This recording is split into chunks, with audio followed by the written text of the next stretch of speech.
Tá. A REC.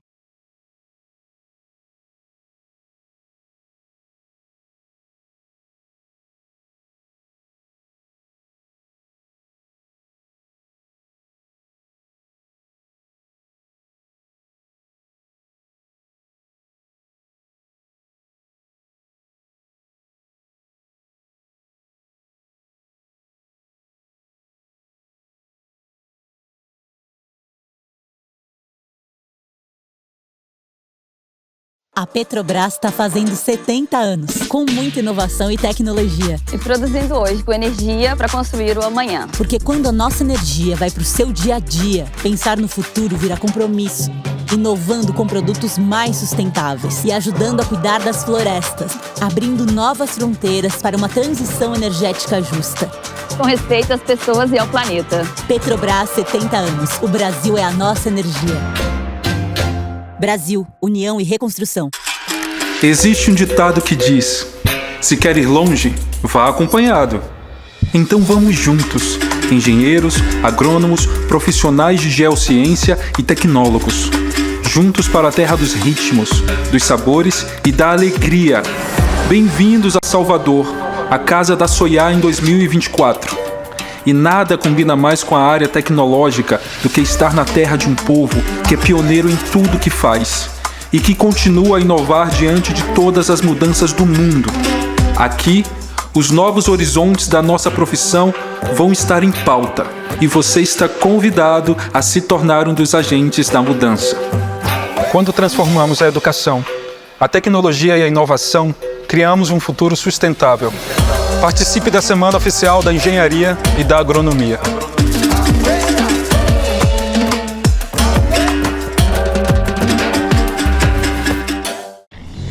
Ei, você que tem umas ideias na cabeça para o seu negócio, o Sebrae tem um recado.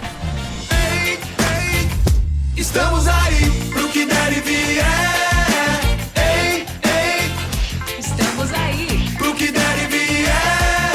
Estamos aí pelo site, pelo app, pelo zap, pelo 0800 e estamos aí também pessoalmente. Sempre que quiser trocar umas ideias sobre o seu negócio, conte com a gente. Precisou? Estamos aí pro que der e vier. Sebrae. Tem na Caixa Vem muitas vantagens, facilidades. Traga sua conta, abra um sorriso que tem. Tem na Caixa Vem crédito fácil, tem muito prazo e condições diferenciadas. Vem, vem.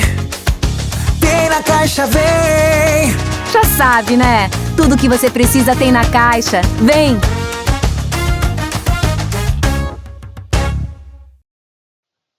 Temos live.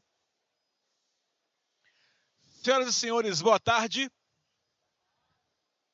Sejam todos bem-vindos à SOI Gás Energy e ao painel A Importância do Gás Natural para o Desenvolvimento do Espírito Santo.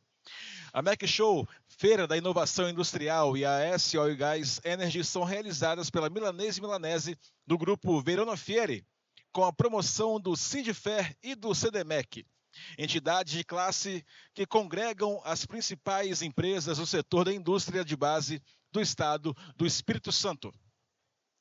Agradecemos nossos patrocinadores, parceiros e apoiadores pela realização da 17ª edição da MEC Show e 12ª edição ES Oil Gas Energy. São eles: Patrocínio Diamante, Ambipar Group, Petrobras e Governo Federal.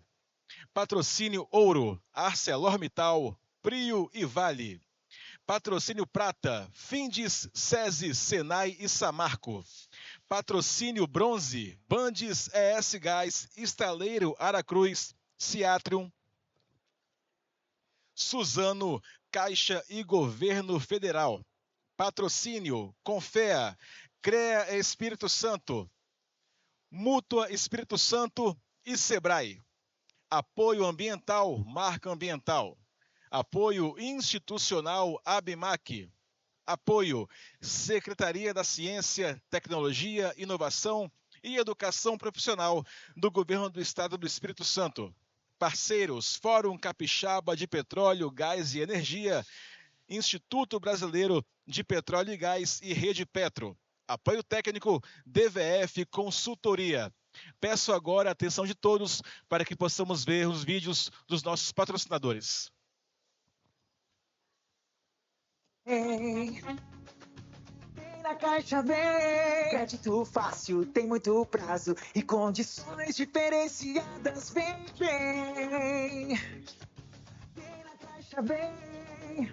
Já sabe, né? Tudo que você precisa tem na Caixa. Vem!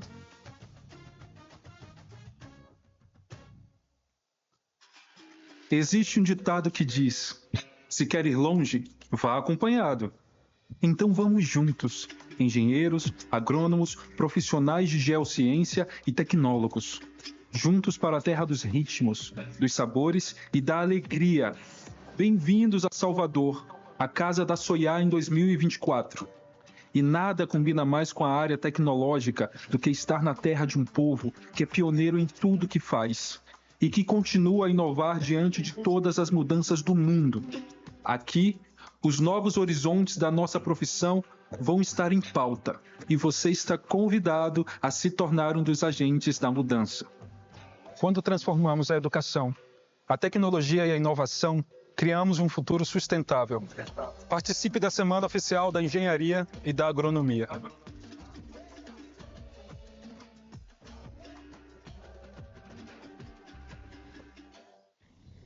Ei, você que tem umas ideias na cabeça para o seu negócio, o Sebrae tem um recado. Estamos aí pro que der e vier. Estamos aí pro que der e vier. Estamos aí pelo site, pelo app, pelo zap, pelo 0800 e estamos aí também pessoalmente. Sempre que quiser trocar umas ideias sobre o seu negócio, conte com a gente. Precisou? Estamos aí pro que der e vier. Sebrae. A Petrobras está fazendo 70 anos, com muita inovação e tecnologia. E produzindo hoje com energia para construir o amanhã. Porque quando a nossa energia vai para o seu dia a dia, pensar no futuro vira compromisso. Inovando com produtos mais sustentáveis e ajudando a cuidar das florestas, abrindo novas fronteiras para uma transição energética justa. Com respeito às pessoas e ao planeta. Petrobras, 70 anos. O Brasil é a nossa energia. Brasil, União e Reconstrução. Tem na Caixa, vem. Muitas vantagens. Consolidando-se como eventos de destaque nos setores metal mecânico, petróleo, gás e energia, essas feiras com alcance nacional têm um crescimento contínuo, reforçando sua posição no mercado. Distintas por serem espaços dedicados à inovação tecnológica e networking.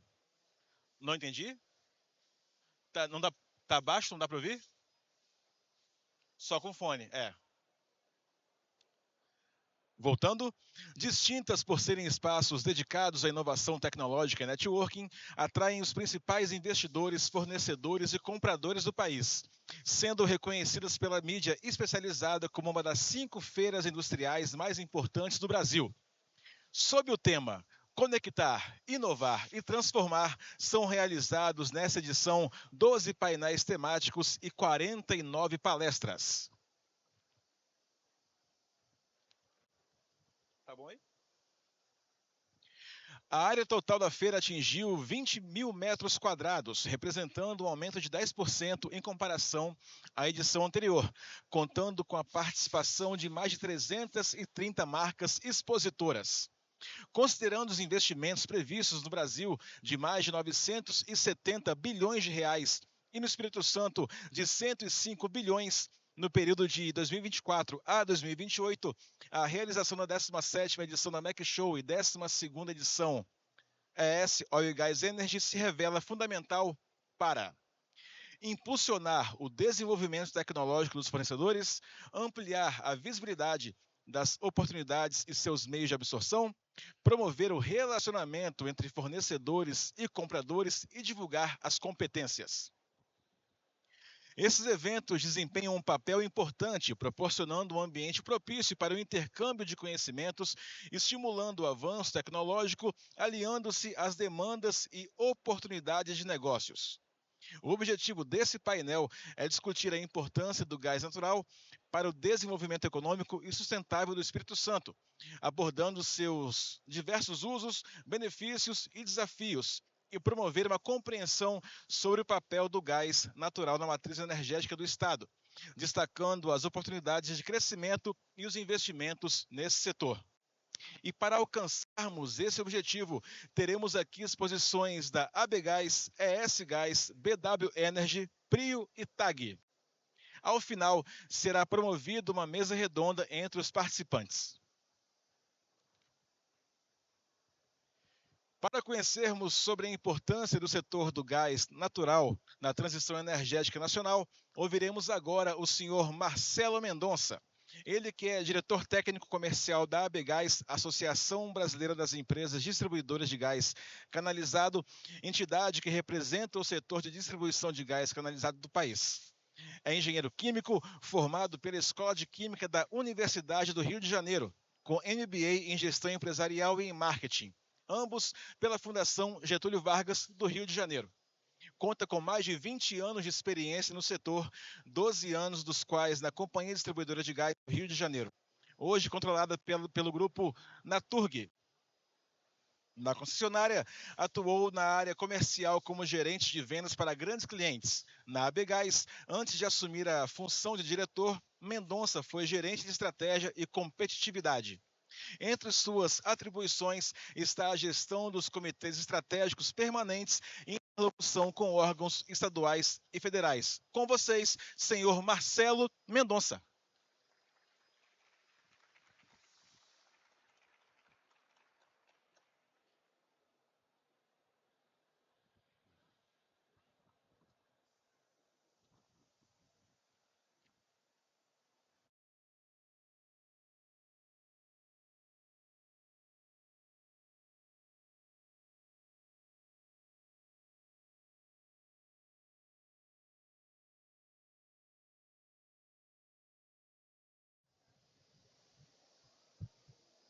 Agora sim, né?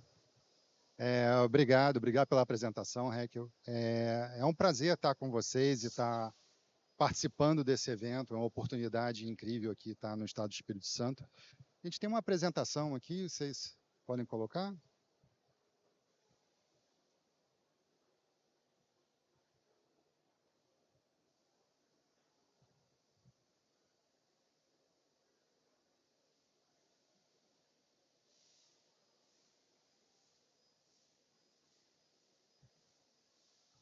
Obrigado.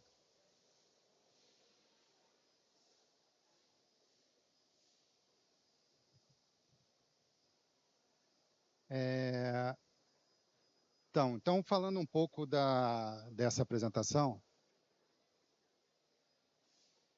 Então, a AB Gás. A AB Gás, a gente representa as distribuidoras de gás canalizado, né? Então, a ES Gás é nossa associada.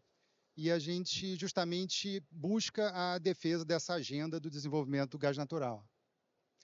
Aqui a gente tem representatividade em todo o território nacional, então a gente passa aí por todas as regiões, sócios investidores também, então onde você tem a cadeia de gás natural, ela está representada.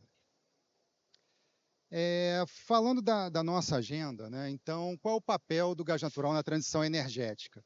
Então, a gente vê qual é esse caminho. A gente está buscando, nesse momento, justamente a descarbonização. A gente observa os eventos naturais, justamente qual é esse efeito no meio ambiente do que a humanidade trabalhou e da necessidade dessa transição energética. Então, a gente passou por diversos combustíveis. Então, numa matriz de que usava combustíveis sólidos, passando pelo carvão, depois migrou para os combustíveis mais líquidos, como óleo combustível, e a gente vem evoluindo agora para uma matriz que busca a redução dessas emissões, e agora a gente está justamente no momento do gás natural. Então, o gás natural ele vem trabalhando nessa agenda, ele já vem trabalhando em alguns anos. A gente tem aqui no Espírito Santo, as principais indústrias utilizam já o gás natural. Então, a gente precisa desenvolver essa agenda. O que mais a gente vai trabalhar aqui para contribuir na descarbonização? Bem, quando a gente olha a matriz energética brasileira comparada com a matriz energética no mundo, a gente vê que o Brasil ele já tem um diferencial. Então, quando a gente olha aqui, enquanto no OECD a gente tem 14% de renováveis, a matriz energética no Brasil já é 47% renovável. Então, quando a gente fala numa discussão de redução de emissões, a solução no Brasil é diferente da solução na Europa, é diferente da solução nos Estados Unidos. Então, a gente precisa ver o que encaixa dentro da nossa perspectiva. Então, a gente já vê aqui onde a gente tem ainda o mercado de substituição, a gente tem ali naquele percentual de 36% do petróleo, onde a gente tem um combustível de substituição para trabalhar. E isso que eu vou estar desenvolvendo e trabalhando aqui com vocês também. Então, será que quando a gente fala de transição energética no mundo, é equivalente as soluções que a gente é adotado no mundo, é equivalente aqui para o Brasil? Então, a gente fala de carro elétrico, hidrogênio, fotovoltaica, eólica. A gente já viu que a matriz energética no Brasil é diferente. E o principal do papel do gás natural, a gente está aqui, é segurança energética. Então, a gente não vai, quando a gente pensa na evolução da geração da matriz elétrica, com a entrada de fotovoltaica, eólica, eu preciso do gás natural para garantir a energia garantida, né? Para ter a energia garantida. Então, eu vou precisar sempre ter o gás natural como segurança energética. Segurança ambiental, o gás natural entrando, e aí você pode desenvolver conjuntamente com biometano, e promover essa descarbonização. Então, o gás natural ele tem esse papel. E a segurança nacional, tudo isso visando o desenvolvimento econômico, visando o desenvolvimento do país. Quando a gente trabalha também a questão da oferta, sempre a gente pensa, a oferta de gás natural é um gargalo.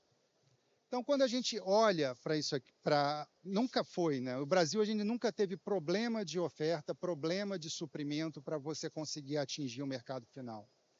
Então, quando a gente já vem trabalhando, um grande marco para o Brasil, a gente teve, no início da década de 80, a Bacia de Campos, com aumento de oferta, disponibilização desse gás para outros mercados, mas teve um grande marco a partir de 2001, que foi o Brasil-Bolívia, onde você teve um incremento de 30 milhões de metros cúbicos dia para as distribuidoras trabalharem desenvolvendo mercados para essa aplicação. E a gente conseguiu atingir, em torno de 8 anos, a plenitude, encher o gasoduto Brasil-Bolívia.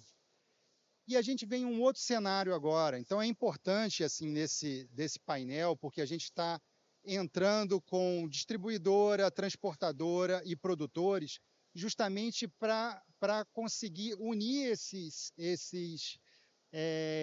elos da cadeia. E a oferta ela vai estar disponibilizada. Se a gente pegar somente esses 3 projetos, Rota 3, Bacia de Sergipe Águas Profundas e o BMC 33, só nesses 3 projetos nós temos um incremento de 50 milhões de metros cúbicos dia. Só para vocês terem ideia um pouco de ordem de grandeza do que a gente está falando, a demanda industrial brasileira ela é em torno de 45 milhões de metros cúbicos dia. Então, é equivalente a gente tem gás disponível para dobrar a demanda industrial brasileira, por exemplo. E eu estou falando de 3 projetos somente. Mas a gente tem mercado para poder trabalhar? Então, eu já falei aqui do mercado industrial, onde você pode atrair novos projetos. A gente tem um mercado de substituição aqui. O estado do Espírito Santo é um estado que ele tem a demanda no setor siderúrgico muito grande. Então, você tem a substituição de carvão, de coque, que podem ser mercados para a gente trabalhar. Mas tem um grande mercado aqui que eu queria trabalhar com vocês e estar mostrando, conversando com vocês. E já parabenizar a S-Gás. A gente tem um caminhão da Scania no stand da S-Gás, um caminhão a gás, em que a gente pode ver que existe mercado para isso. Então, por exemplo, o setor de transporte no Brasil, ele é o maior consumidor de energia. 1/3 da demanda de energia é do setor de transporte, sendo que 44% é diesel. Então, quando a gente olha para as emissões desse segmento, né, e o que representa, o que representa de energia, e o que representa em emissões, o setor de transporte hoje ele é o maior responsável pelas emissões em 210 milhões de toneladas de CO2 ao ano. Então, é um grande mercado de substituição e que ajudaria ao país a atingir suas metas ambientais. Só que desse diesel, 23% é importado. Se a gente trabalhar numa política pública justamente para somente trabalhar nessa substituição de diesel importado, então, para o Brasil se tornar autossuficiente, então contribuindo também para a balança comercial brasileira, se eu converter, eu estou falando em 30 milhões de metros cúbicos dia. Então, a gente está vendo que nós temos gás, nós temos demanda, agora falta a gente trabalhar esses caminhos para que a gente tenha implementação desse mercado rapidamente. E a gente tem benefícios, a gente está falando aqui da substituição. Então, por exemplo, quando a gente está falando de NOx e materiais particulados, a gente tem uma redução desses componentes cerca de 85%. E quando a gente fala de redução de CO2, a gente tem 21% de redução com gás natural e 95% com biometano. Então, uma agenda do gás natural associada com biometano, a gente tem um caminho muito especial para a gente poder estar trabalhando e desenvolvendo. E quais os benefícios que a gente pode ter e quais os ganhos econômicos que a gente tem quando desenvolve essa agenda? Então, se eu tenho a trabalhar o aumento da oferta, né, a gente vai ter aqui a agenda dos produtores, mas você também aumenta a arrecadação de impostos, aumenta a arrecadação de ICMS, aumenta a arrecadação de participação especial, de royalties, mas tem um movimento também, que a gente tem um movimento econômico dentro do Estado. Eu estou dando aqui um exemplo do GNV de veículos leves. Hoje, a gente tem cerca de 2,6 milhões de veículos a gás circulando, cerca de 1.700 postos e 706 convertedores, né? Com um volume mais ou menos de 5,3 a 6 milhões de metros cúbicos dia. Somente com essa economia da substituição do gás natural, do diesel, da gasolina e do álcool pelo gás natural, isso promove uma economia para os usuários de cerca de 8,7 bilhões de reais por ano. O GNV é um programa de transferência de renda. É um programa de transferência para aumentar a renda para taxistas, motoristas de aplicativos, usuários do GNV. Isso promove o desenvolvimento da economia local. Isso promove esse desenvolvimento porque isso retorna para a economia. E um outro olhar, né, a gente está falando aqui, eu estou com uma banca também que nos representa também na indústria de rede, qualquer aumento de consumo, aumento de demanda, ele auxilia na redução da tarifa global para todo mundo. Então, a gente vê a representatividade do GNV em muitos estados. Então, por exemplo, a gente tem o estado do Rio de Janeiro, que tem uma demanda muito grande, e a demanda do GNV é superior à demanda industrial no estado do Rio, mas a gente vê em muitos estados, como, por exemplo, no Rio Grande do Norte, na Potigás, onde que a demanda do GNV é 58%. Então, o GNV ele é representativo quando a gente está falando de demanda. Então, a gente trabalhar novas aplicações, trabalhar novas utilizações. Então, utilização no mercado residencial, onde que a demanda aqui do Espírito Santo, a gente tem um mercado muito grande para ser trabalhado. Isso tudo auxilia na redução da tarifa individual de cada consumidor. Então, a gente tem muito trabalho para fazer, muito trabalho para poder desenvolver. Então, essa é apenas uma apresentação introdutória, justamente para a gente poder explorar e poder tá trabalhando com os especialistas e onde a gente vai trazer mais informações para a gente estar apresentando aqui no painel. Tá ok, obrigado.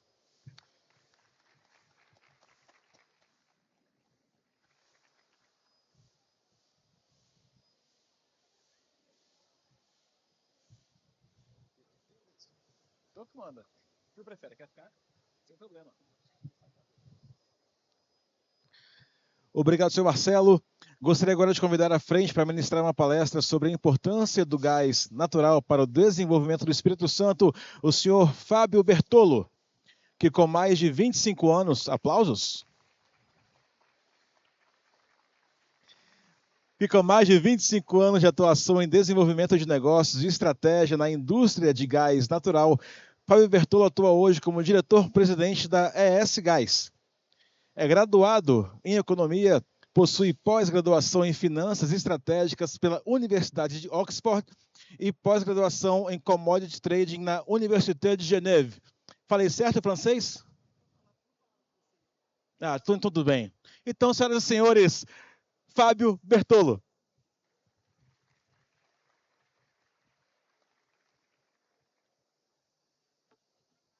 Boa tarde, pessoal. É uma honra estar aqui, mas palestra não, tá? Eu não vou fazer palestra, eu vou fazer uma conversa, porque a parte mais interessante é a gente gastar o tempo na mesa redonda, que é onde eu acho que tem mais riqueza, né?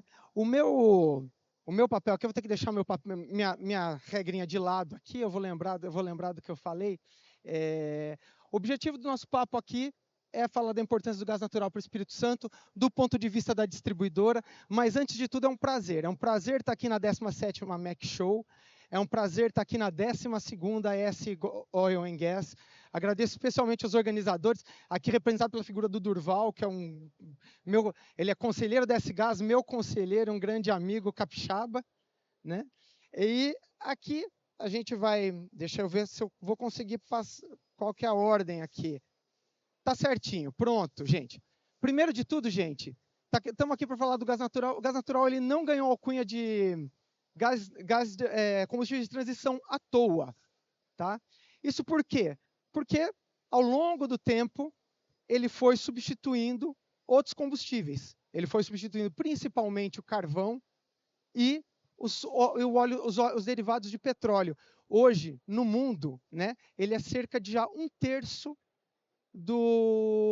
da energia primária, tá? Ele já é a terceira principal fonte de energia no mundo. Isso por dois motivos principais, tá, gente? Porque o gás natural ele limpa a matriz energética, né? Então, comparado com os outros combustíveis, o Marcelo falou muito bem aqui, né? A hora que você substitui o gás natural pelo diesel, o que ele faz, né? E ele, ao mesmo tempo, ele garante a segurança energética, tá? E isso, ao longo do tempo, foi levando o gás natural de deixar de ser uma molécula, de deixar de ser um energético regional para uma commodity global, né? Só para a gente ter uma ideia, 75% do gás natural hoje ele já é precificado em forma de commodity, ou em uma relação com petróleo, que é o que a gente vê muito presente no Brasil, ou no que a gente chama do gas to gas competition, ou gás em competição com o próprio gás, precificação de gás natural. Para vocês terem uma ideia, gente, 40% das transações feitas hoje em gás natural no mundo, elas são transações spot, elas não estão vinculadas a contrato nenhum, tá? Mas no Brasil, a história é um pouco diferente, tá? O Brasil ele tem uma característica própria. O Brasil já nasceu com uma matriz energética razoavelmente limpa. Quase metade, o Marcelo mostrou aqui, né? Quase metade da matriz energética brasileira, ela já é de fonte renovável, né? Então isso coloca o Brasil na frente de muita gente, né? E o gás natural ele apareceu aqui muito associado para garantir segurança energética para quando a gente encontrasse intermitência climática na geração hidrelétrica. Ao longo do tempo, o Brasil também foi substituindo os óleos mais pesados na indústria para o consumo não térmico, tá? Mas ele ocupa ainda um espaço muito tímido. Ele não dá mais do que 10% do consumo energético brasileiro não térmico, tá? Quando você encontra essas duas condições, associado ao fato de que boa parte da produção de gás natural do Brasil está associada ao petróleo, e associada a uma produção offshore, isso levou a uma super concentração nas mãos de um agente, da Petrobras, tá, gente? Isso começou a mudar recentemente. Tá? Então, hoje, o número de supridores aumentou 13 vezes. Né? Então, a gente tem 13 supridores operando aqui. Né? Isso é maravilhoso, mas está longe de ser suficiente. Só para a gente ter uma ideia, nos Estados Unidos são cerca de 750.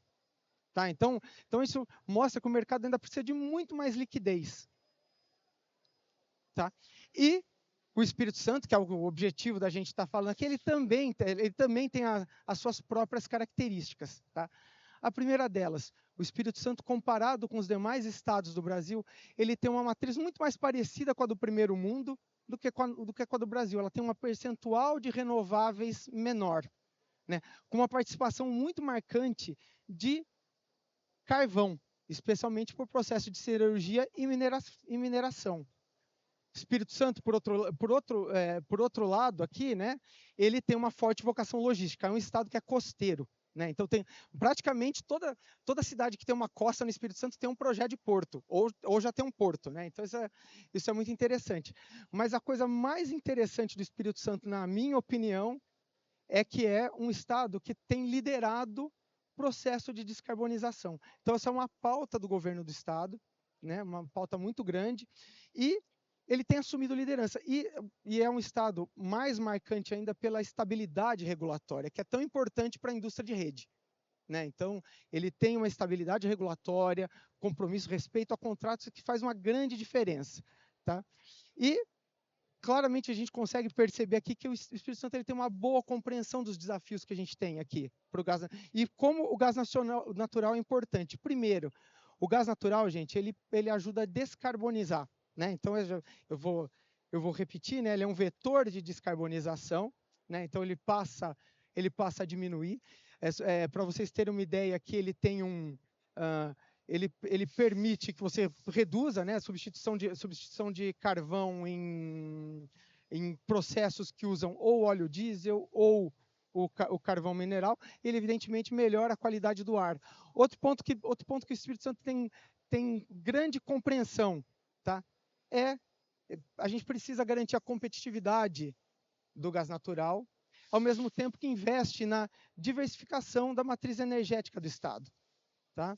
Então, o que a gente tem aqui? Só para vocês terem uma ideia, Espírito Santo hoje, 1/3 do gás natural que é comercializado no Espírito Santo hoje já está no mercado livre de gás natural.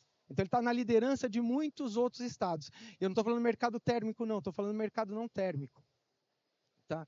Então, isso propicia o quê? Isso propicia a entrada de novos agentes e também propicia estímulos à substituição.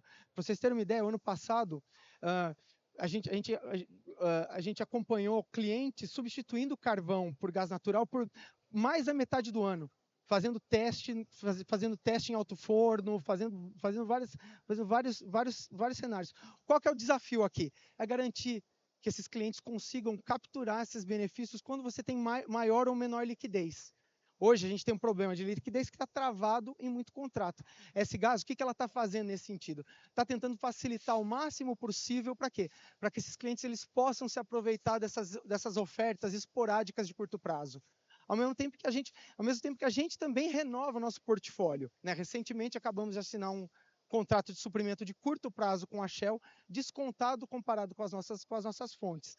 E isso é super bom, tá, gente? O mercado ele passa a ser um mercado muito concentrado no vendedor para gerar mais oportunidades para os compradores. A própria Petrobras ela fez um movimento recentemente baixando o custo de gás para o mercado cativo. Né? Então, esse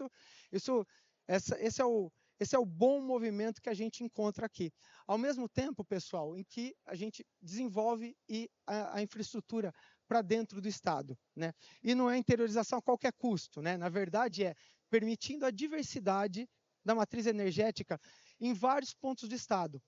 O Estado do Espírito Santo tem uma perfeita compreensão de que, à medida que você tem alternativas e opcionalidades energéticas, isso torna o Estado mais competitivo. Um bom exemplo disso é Soretama. Né? Os capixabas aqui vão saber, né? Vão conhecer muito bem Soretama, talvez os não capixabas, né? Os capixabas há menos tempo, né? Eu sou capixaba 373 dias hoje, né? Eles vão conhecer, é uma região vibrante, que está tendo um processo de industrialização fortíssimo, especialmente puxado pela indústria, e não é agro, é a indústria do café. Né? Recentemente a gente assinou com um cliente que vai fazer a maior planta de descafeinização de grão no Brasil, a Decamex, é uma empresa mexicana gigante, e ela se instalou em Soriatama muito preocupada com a infraestrutura de gás natural. Né? Você ter infraestrutura de gás natural permite que o cliente ele possa escolher, inclusive. Não só no mercado livre de gás natural, mas entre outros energéticos. Gás natural, quem é do ramo sabe, tem que brigar pelo cliente todo dia. Tá? E, por último, né, diversificando a matriz energética. A gente tem uma plena consciência de que não adianta apostar num cavalo só. Né? Quem tem um, não tem nenhum. Né? Então, a gente sabe que não adianta você ser super fundamentalista em uma solução, sabendo que a gente não sabe onde vai chegar. Isso tudo, né? Eu tenho muito orgulho de trabalhar no Espírito Santo e ver que o governo do estado ele capitaneia uma ação como essa, né? Que ela começou mais ou menos quando a Energisa veio para cá, né? Para o Espírito Santo. Eles conseguiram, da forma capixaba de ser, né? Juntar 22 entidades diferentes, né? Vai de grego a troiano a cipriota, né? Para ver o que pode ser possível. Essas 22 unidades fizeram 86 medidas distintas, né? Que elas chegaram aqui no Mais Gás e é difícil falar do que é mais importante no Mais Gás, mas na minha cabeça existem alguns pontos importantes aqui. A gente tem ambições, provavelmente eu acho que é o programa de transformação energética mais ambicioso que tem no Brasil hoje. Tá? Então ele está focado em, número 1, reduzir a emissão de carbono. A gente quer diminuir até 5,6 milhões de toneladas de emissão até 2036. Investir mais 1.000 quilômetros de rede, adicionar outros 13 municípios para dentro da opcionalidade de você ter gás natural. Tá? E, por fim, desenvolver projetos âncoras para o gás natural, porque a gente tem o dilema de oferta e demanda. Né? Então, como é que eu faço? Como é que o produtor ele precisa de uma garantia de oferta, de um off-take, para poder investir, para poder construir a infraestrutura do gás que vem para cá? E esse é um momento que eu gosto muito, né? Que o gás natural ele não é só o combustível de transição. A infraestrutura do gás natural também permite a transição energética, né? A partir do gás natural você pode desenvolver outras coisas. A primeira delas é o biometano, gente. A gente distribui gás natural de origem fóssil porque hoje você não tem tanto biometano. Eles são intercambiáveis, né? Transporte e distribuição podem distribuir biometano na medida que ele está intercambiável. Ele pode permitir também, não só a produção de hidrogênio, como também o blending. Isso é coisa que já existe no mundo. Né? Então, um pedaço da queima do gás natural passa a gerar água, ao invés de gerar CO2. E último, não menos importante, né? A gente até assinou um memorando ontem, né? A captura, utilização e estocagem de carbono, né? A gente está criando o programa Capixaba, né? O C3US, né? O terceiro C do CC, o S é o C de Capixaba, né? Em que a gente está tentando criar uma solução pragmática, né? Com os produtores locais, tentando aproveitar de todas as infraestruturas possíveis para quê? Para tentar, ao mesmo tempo em que a gente cria sinergia, aumentar a produção de petróleo, eventualmente com essa captura de carbono e diminuir essa pegada de emissão. Isso aqui tem muito a ver, gente, tipo, eu esqueci de passar aqui, mas isso aqui tem muito a ver com a pegada da Energisa. Tá? Energisa, ela foi escolhida pela uma pesquisa que foi feita pela Strategy NAND como a 4ª empresa que mais inova no Brasil. Tá? Ela investiu em P&D o equivalente a 2,5 ES Gás, 260 milhões. É o que a gente pretende investir hoje em expansão, em modernização do nosso parque, aproximadamente 100 milhões. Ela tem parceria com 70 empresas nacionais e internacionais. Então, tipo, cara, existe todo um ecossistema, né? Sem medo de inovar, testar. A gente sabe que vai ter tentativa e erro e tentativa e acerto, mas de forma pragmática. Né? Então, isso para a gente faz uma diferença e a gente consegue entender a importância do gás natural nesse sentido. Pessoal, a gente não sabe onde a gente vai parar, né, com esse processo de transição energética. O Brasil está numa pegada de colocar cada vez mais renovável para sua matriz, o que significa que cada vez mais o gás natural ele passa a ser elemento de segurança energética para a matriz energética brasileira. O Espírito Santo está no caminho. E aí, assim, aí dali um tempo, o Brasil vai começar a precisar de alternativas para conter essa sazonalidade que o renovável tem. O Espírito Santo ele está numa pegada de descarbonização, talvez ele tenha um desafio mais parecido com o do primeiro mundo do que o Brasil, mas em ambos os casos, né, o caminho para a descarbonização ele acontece onde? No gás natural.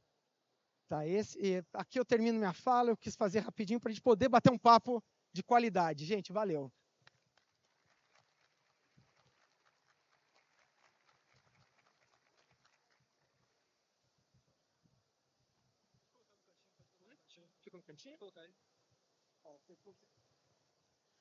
Para conhecermos a participação no mercado de gás e a visão acerca da importância dessa commodity para o desenvolvimento do Estado do Espírito Santo, convido à frente, senhor Alex Garcia de Almeida. Graduado e mestre em Engenharia Química e doutorando em Economia Ambiental pela UNB, Alex foi servidor de carreira da ANP entre 2008 e 2022.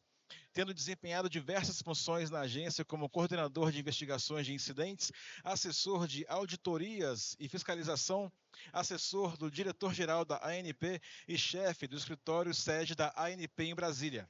No IBAMA, ocupou entre o início de 2020 e final de 2021 o cargo de coordenador-geral de licenciamento ambiental de empreendimentos marinhos e costeiros, sendo responsável por coordenar o licenciamento das atividades de exploração e produção de petróleo e gás natural no mar, bem como terminais e portos marítimos. Em 2022, Alex foi ainda secretário de apoio ao licenciamento ambiental do Programa de Parcerias de Investimentos, última função pública antes de assumir a função de gerente de assuntos regulatórios e relações institucionais da BW Energy, cargo que ocupa até hoje.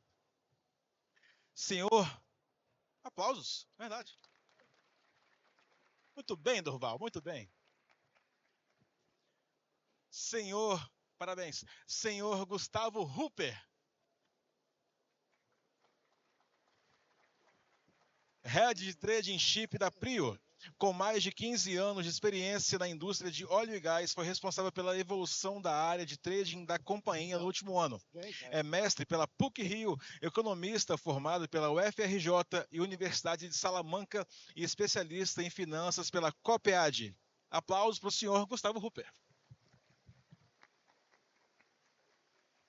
Mais um Gustavo, dessa vez Gustavo Labanca.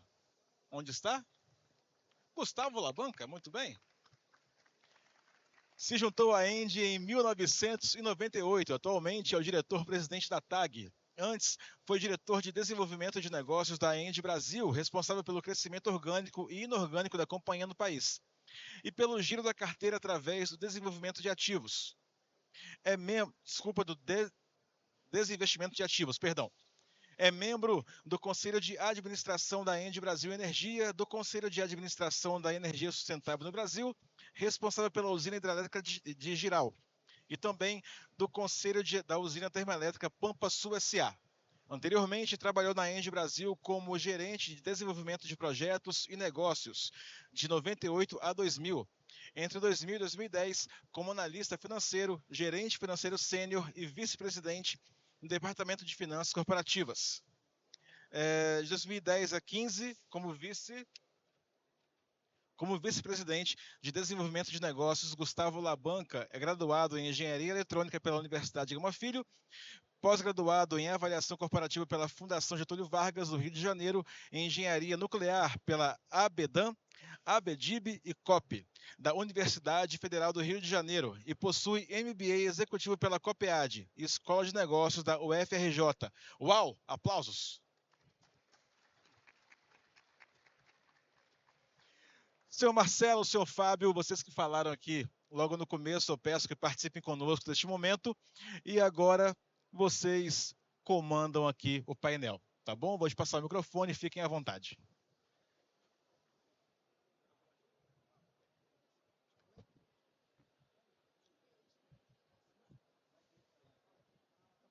Tá, ok, obrigado. Agora, acho que antes de começar nosso bate-papo, né, como o Fábio colocou. Vamos passar para as apresentações, né, as apresentações individuais. Então, chamar primeiro o Alex. Você pode fazer uma apresentação para a gente? Sim, boa tarde, gente. Acho que o resumo foi minha mãe que mandou, né? Então, assim, falou bastante, falou bem, né? Então, assim, vamos tentar acelerar para ter o debate aí. Eu acho que é o que todo mundo quer aqui, né? Então, assim, apresentar aqui, primeiramente, né? Eu sou o Alex, né? Gerente de assuntos regulatórios da BW Energy. Agradecer a organização do Val aí, né? Do Val. Depois de muitos conflitos, tudo deu certo, né, cara? Mas é bem legal ver a feira.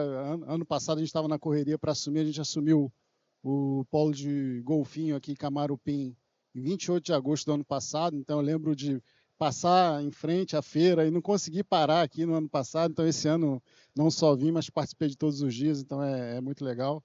E também é um ambiente que a gente vê que realmente é bem receptivo às empresas, a gente sempre pode melhorar e a gente está aqui realmente no intuito de apoiar a melhoria do ambiente de negócio, né? Então, a BW Energy, né? Primeiro apresentar o grupo BW, né? Então, o grupo BW é um grupo bem grande, tem hoje 19 empresas dentro da holding lá. É um grupo que tem mais de 80 anos de história, né, no transporte marítimo. Começou com na verdade, a Worldwide Ship, né, uma empresa lá de Singapura, que se uniu com a Bergensen e formou a BW como um grupo, o principal grupo de transporte aí de liquefeitos, aí, tanto de longo curso como também de distâncias mais curtas com embarcações menores, né? Então, a LPG, né, a BW LPG transporta o GLP, né? Ela foi recentemente listada na Bolsa de Nova York. A Hafnia também foi listada, então a gente ainda tem outras empresas que trabalham não só com transporte, mas também tem empresa de instalação de usinas eólicas, né, no offshore, tem empresas de desenvolvimento de baterias para navios, então tem vários tipos de empresas e a BW Energy é a petroleira das empresas do grupo BW, né? Então ela foi formada em 2018, e aí foi lançada foi listada na Bolsa de Oslo em 2020, pouco antes da pandemia, né? Hoje ela está instalada em alguns lugares do mundo, né? Aqui no Brasil está instalada tanto em Aracruz como no CPVV aqui e também no Rio de Janeiro, que é o escritório que comanda as operações aqui no Brasil, né? Mas o nosso head é lá em Houston e o nosso CEO fica lá em Porto, que nem está representado aqui, né? E como ativos, a gente tem ativos no Atlântico, né? Principalmente África e no Brasil. Então, do lado da África, a gente tem Dussafu, que é no Gabão. Então, o primeiro óleo da empresa foi lá, em 2018. E aí a gente tem aqui, mais embaixo, né, na África, lá na Namíbia, na bacia de Orange, né, que hoje é o hotspot da exploração mundial aí de petróleo e gás natural. Grandes descobertas foram feitas recentemente lá, a Galp, a Shell também. E a gente tem um bloco lá com a descoberta de gás natural, o desafio é desenvolver, né, por conta da ausência de mercado e infraestrutura. E no lado do Brasil, a gente fez a aquisição do Polo Golfinho aqui, o Polo Camarupim, mas já tinha a licença, né, do Campo de Maromba, né, que aí é o principal projeto da companhia, está sendo desenvolvido, tem um FPSO em remodelação lá no estaleiro Cosco, né, na China, e também haverá aí uma plataforma fixa a ser instalada junto com o FPSO, para ser instalada lá na Bacia de Campos, né. Então, hoje a produção, né, a empresa vem fazendo sua curva de produção, produz em torno de 40 mil barris, é uma produção pequena em relação às grandes empresas de petróleo, mas é significante para uma empresa que começou há pouco tempo com poucos ativos, né. E Golfinho está ali já figurando dentre a diversificação de produção da empresa, nesse ramp-up aí, na busca de criar caixa, tem uma estrutura bem enxuta, no sentido de viabilizar projetos que sejam muito mais objetivos, de menor custo e aproveitando toda a experiência da empresa no desenvolvimento de projetos de engenharia aí ao longo dos anos. Aqui, né, no Espírito Santo, a gente, na aquisição dos polos de Golfinho e Camarupim, a gente fez a aquisição de, basicamente, deixa eu contar aqui para não errar, 1, 2, 3. 3 contratos de concessão, né? Então foram 4 campos. A gente fez a aquisição de Golfinho, Camarupim, Camarupim Norte, Canapu e o bloco do BMS 23, né? Para quem não entende, bloco é quando ainda é a parte exploratória, ainda não há uma decisão de investir. E campo é quando está na fase de produção, já tem uma comercialidade declarada junto ao ANP, e aí tem projetos já ou em desenvolvimento, né, para produzir, ou com prospectos ainda a desenvolver, né? Então, tem classificação de reservas, tem vários requisitos aqui que eu vou tentar falar de maneira bem assim, cuidadosa para que vocês possam entender, né? E aí aqui a gente tem 2 FPSOs, como eu falei, e o gasoduto, que é um ativo muito importante, é a infraestrutura, é o acesso da empresa à infraestrutura de gás natural do Brasil. Então, que vocês tenham em mente que o mercado de gás natural é muito complexo, às vezes, para as pessoas que não trabalham nele, né? Então, eu mesmo trabalhei 11 anos na ANP e eu não sei muita coisa de gás natural, não aprendi, né? Fiquei devendo. Mas eu lembro de uma vez que a diretora Simone, lá da ANP, ela fez uma apresentação que ela falou, é muito parecido com o mercado elétrico, né? Então, você produz numa ponta, você pode tirar na outra, então tem um quê de mercado elétrico que facilita um pouco o entendimento. Então, ter acesso à infraestrutura, que é interligada com outros locais, é também um ativo da companhia. E isso pode se desmembrar em negócios também em relação a gás natural. Hoje, né? Qual foi o negócio do Polo Golfinho e Camarupim? Foi a compra dos campos de concessão da Petrobras, mas também a compra do FPSO da Saipem, né? Que era uma outra empresa que operava o FPSO, e aí a gente, tendo uma operação única, só tirando o custo de afretamento da Saipem, a gente manteve a economicidade do campo até 2027. O que falta agora é a gente desenvolver as outras descobertas que foram feitas na região para que a gente possa ir alongando esse tempo de produção, né? Então, até agora, né, quase um ano de produção, a gente manteve, readecou, mas em grande maioria manteve mais de 200 contratos, né? Então, a gente tem diversos fornecedores de diversas coisas que vocês possam imaginar para manter a plataforma operando, né? A gente tem 800 empregos, né? 300 diretos, 600 indiretos, estimados aí pelo estudo ambiental.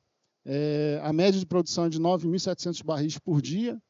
A gente já produziu 3 milhões de barris nesse período.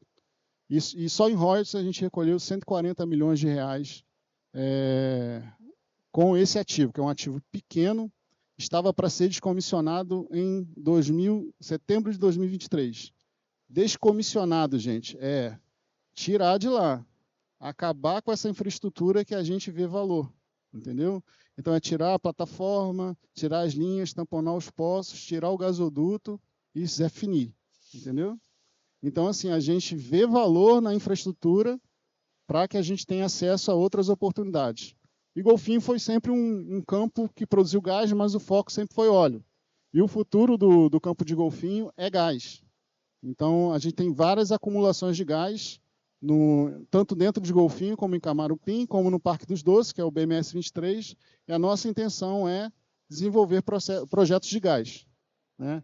Aqui é um extrato aqui do anuário estatístico aí do Observatório da Indústria da FINDES, né? Muito legal o estudo, que mostra ali o declínio, né, da produção aqui no Espírito Santo e como a entrada de novos atores deu uma sacudida ali na curva um pouco, e a gente já tem uma visualização de uma retomada de uma crescente produção, né? de um bloqueio de uma trajetória aí de declínio, né? E aí no gás natural também a gente vê esse salto, né? Mas para que ele seja melhor e maior, a gente sabe que tem outros projetos sendo implementados aqui, mas projetos é daquele jeito, né? Ontem a gente estava tendo conversas aí com vários atores, mas uma frase que às vezes eu falo é o seguinte, né? E isso é do diretor Décio, que era da ANP também. Ele falava que a época das pedras, né, das cavernas, né, na idade da pedra, né, ela não acabou por falta de pedra, né, e a idade do petróleo também não vai acabar por falta de petróleo. Então, tem estudos que são bem claros na situação de ter uma relação clara entre desenvolvimento humano e disponibilidade de energia, né? E quando a gente teve a Revolução Industrial, o petróleo apareceu como fonte de energia e teve uma transição energética lá atrás, né, em relação ao carvão natural, a gente teve um desenvolvimento muito fácil por conta da facilidade de acesso, da capacidade de despacho e também das alternativas de transporte que foram criadas, né? Rockefeller, quando criou o primeiro gasoduto lá, ele nunca pensou que ia ser usado para armazenamento de CO2, né, como o pessoal está discutindo agora, né? Mas é isso. A indústria de petróleo investiu, desenvolveu, e as tecnologias hoje que a indústria de petróleo desenvolveu vão ser usadas por outras indústrias no spillover aí de investimento, né?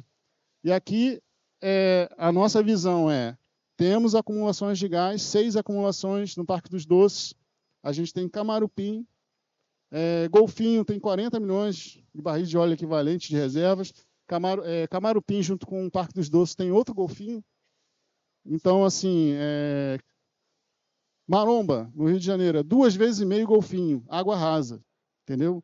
Então, se vocês olharem dentro da companhia, tem muitos projetos, e eles competem por recursos. Então, o que a gente tem que fazer para poder viabilizar essa produção de gás aqui?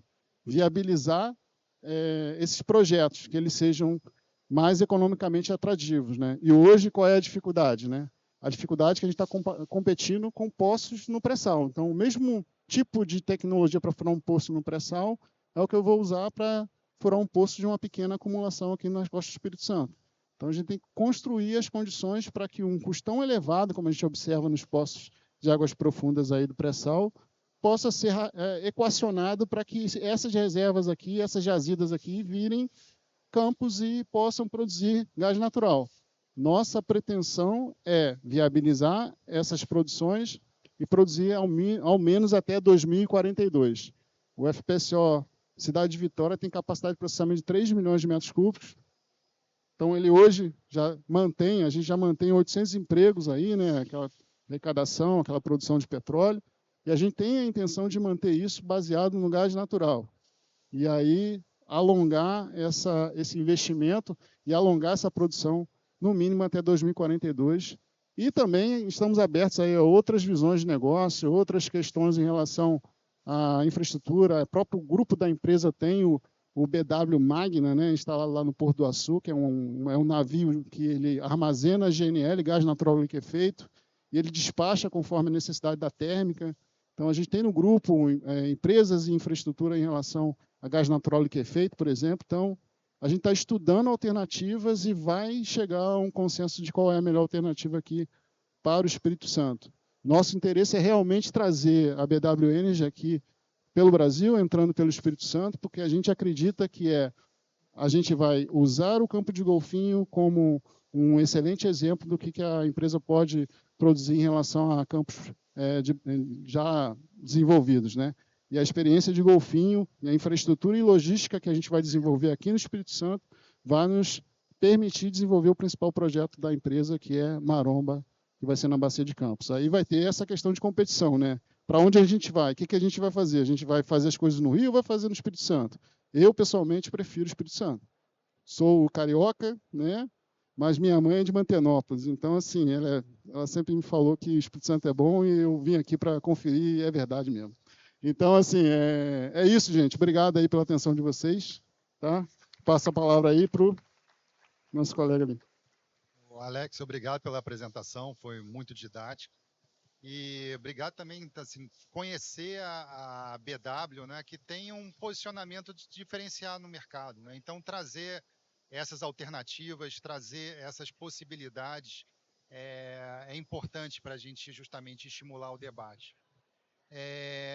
Agora, a gente gostaria de escutar aqui o nosso convidado também da Prio, né, o Gustavo Roper, para poder falar sobre a empresa, sobre também esse posicionamento. Obrigado, gente. Deixa eu só tirar aqui que fica mais fácil de falar. Fica mais bonito na foto também, né? Então, vamos aproveitar para falar aqui. Bom, eu quero falar um pouquinho da Prio. Então, acho que o nosso primeiro slide, a gente só falar um pouquinho do mercado do Brasil, né? Então, o Brasil aí é um protagonista global hoje na indústria de energia, não só na indústria do petróleo, mas também nos renováveis, e a gente foi muito bem apresentado pelo Fábio aqui, então a gente viu esse posicionamento do Brasil, e hoje a gente consegue ver que o petróleo tem um papel muito importante na nossa balança comercial, e esse gráfico é super interessante, porque ele mostra como que nos próximos anos o petróleo vai continuar crescendo no Brasil, né? Então, as descobertas do pré-sal que aconteceram lá antes de 2010, elas se amadureceram muito rápido, então a gente tem campos gigantes aí, como o Tupi, e agora as novas descobertas, os novos desenvolvimentos, o Búzios e o Mero, que vão levar aí o Brasil nos próximos anos para uma produção acima de 5 milhões de barris por dia. Então, o nosso foco realmente é nos campos maduros, né? Então, desde 2014, quando a gente adquiriu o campo de polvo, o nosso foco sempre foi redesenvolver campos maduros, focar na produção. Então, a gente não tem campos exploratórios, né? E isso aqui é mais ou menos o que a gente tem hoje, a Prio, em números, né? Então, nós somos mais ou menos 1.000 funcionários. A Prio é uma das maiores empresas do Brasil em valor do mercado. A gente está aí com mais de 40 bilhões de reais de valor do mercado. A gente começou lá em 2014 produzindo 5.000 barris por dia no campo de polvo, com 60% do campo de polvo. E em 2023 a gente atingiu aí os 100.000 barris, que era um sonho grande no início da empresa. E agora, quase 10 anos depois, a gente conseguiu chegar. E o que garante ou o que faz com que a gente fique muito confiante no futuro da empresa é efetivamente o nosso custo. Então, a gente acredita que nossa principal fortaleza aí, ou nosso principal hedge para o longo prazo é o nosso custo de produção. Então, aqui na apresentação a gente está ali com $6,8 por barril, mas ontem na nossa apresentação de resultado a gente está com um custo um pouquinho mais alto. A gente está tendo alguns impactos aí de produção por conta das nossas licenças ambientais e o ambiente que a gente está vivendo aí com o IBAMA e com as agências, mas o nosso custo está em torno de $7,5, $7,60 por barril. E a gente bota muito foco no ESG, são mais de 30 milhões em 44 projetos socioculturais e 130 milhões de reais aí em projetos socioambientais. Então, o que é o Prio, né? De onde surgiu esse nome? Antigamente nós chamávamos PetroRio, mas a Prio já era o ticker na bolsa, né? A Prio é uma empresa, é uma full corporation, é listada aqui na bolsa de São Paulo, na B3, e o P é o P das nossas pessoas, então a gente tem um foco muito grande em pessoas e culturas, o R de resultados, que a gente vem comprovando aí nos últimos 10 anos, o I é de inconformismo, então a gente nunca está satisfeito com o que a gente está fazendo, está sempre buscando o melhor, e o O aí de ousadia, de ambição, de correr atrás, de fazer coisas maiores e melhores. Esses são os nossos diretores, e aqui mostra um pouquinho dessa evolução histórica. Então, como eu comentei, lá em 2014, quando a gente comprou a primeira parcela de polvo da BP, a gente estava produzindo mais ou menos 5.000 barris por dia, depois a gente adquiriu os 40% de polvo, depois de Manati, depois Frade, depois Tubarão Martelo, por último o Arru, que é a grande estrela aí do nosso portfólio, o principal campo aqui no Espírito Santo e o nosso primeiro desenvolvimento do pré-sal, e por último, no ano passado, a gente fez o closing da operação de Albacora Leste, então foi a maior aquisição desde então pela Prio, foi uma aquisição da Petrobras, né? E de mais de 2,2 mais de 10 bilhões de reais aí de investimento nesse campo de Albacora Leste. Então, aqui está mais ou menos a nossa evolução como companhia. Começamos valendo 160 milhões de reais lá em 2015 e agora a gente vale aí mais de 40 bi na Bolsa. A evolução da ação com relação ao Brent, então a gente consegue ver que as ações da Prio conseguem substituir bastante,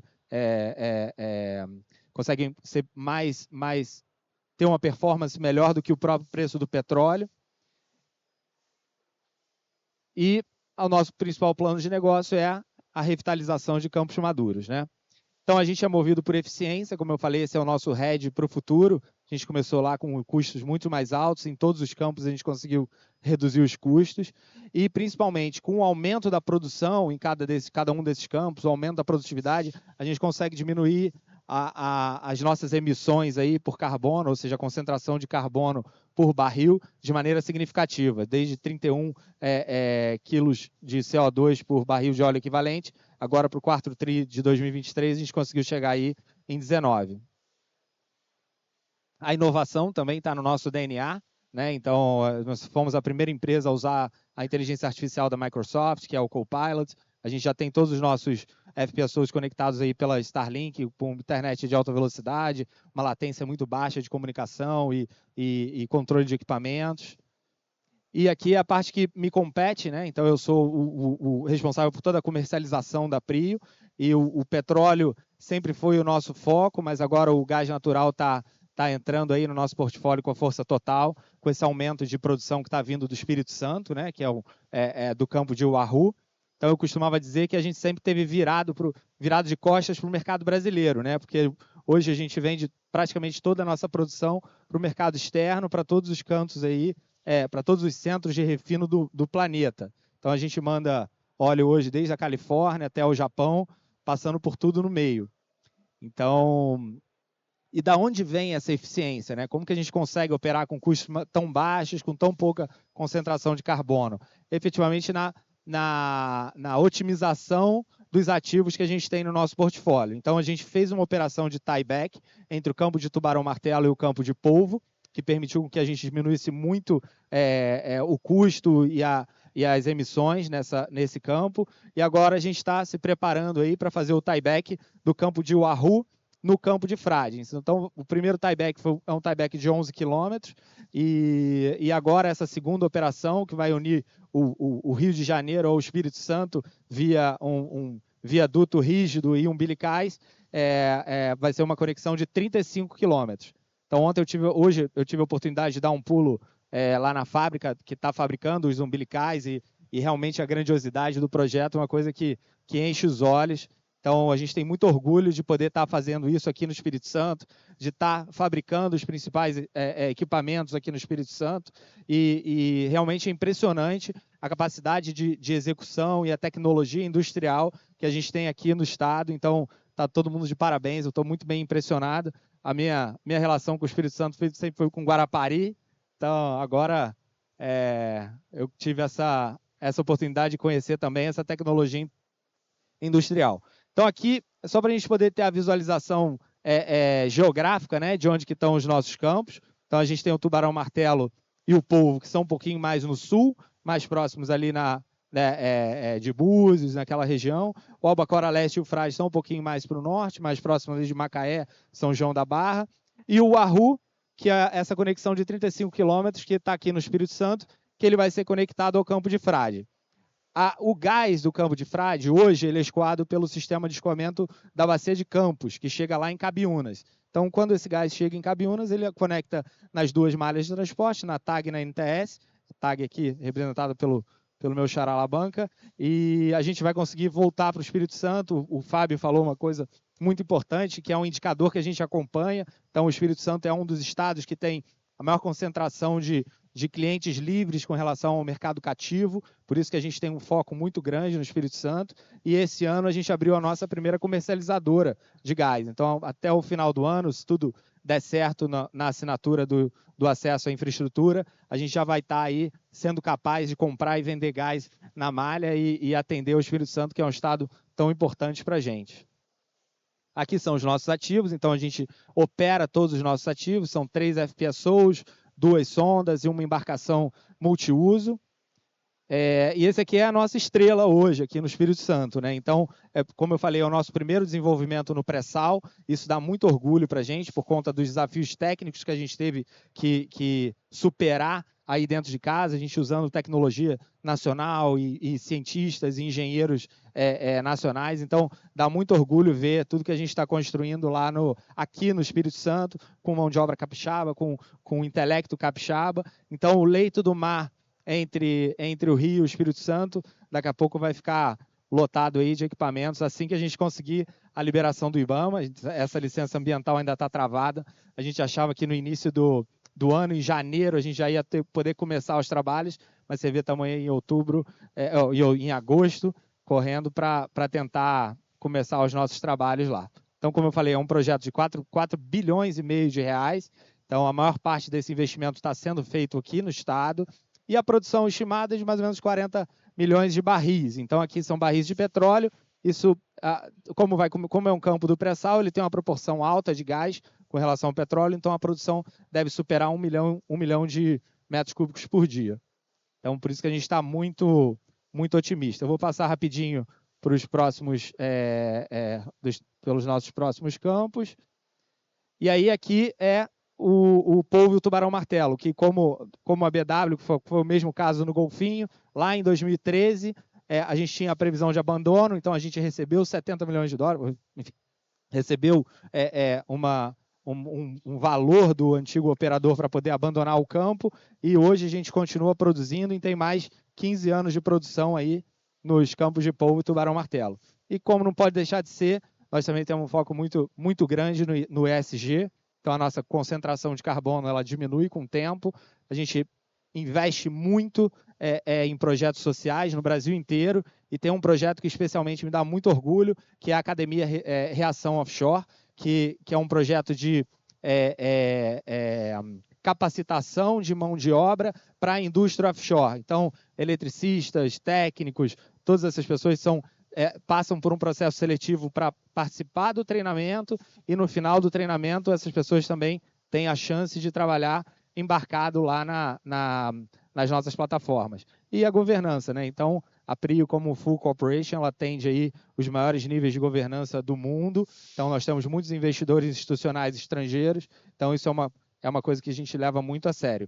E, principalmente, mais de 90% aí dos funcionários são acionistas da empresa. Então, a gente quer deixar um legado para a sociedade, por isso que a gente investe tanto em eventos culturais também. Então, em 2023, foram 30 milhões de reais investidos em 40 projetos culturais e esportivos. E aqui só algumas fotos aí dos projetos que a gente apoia.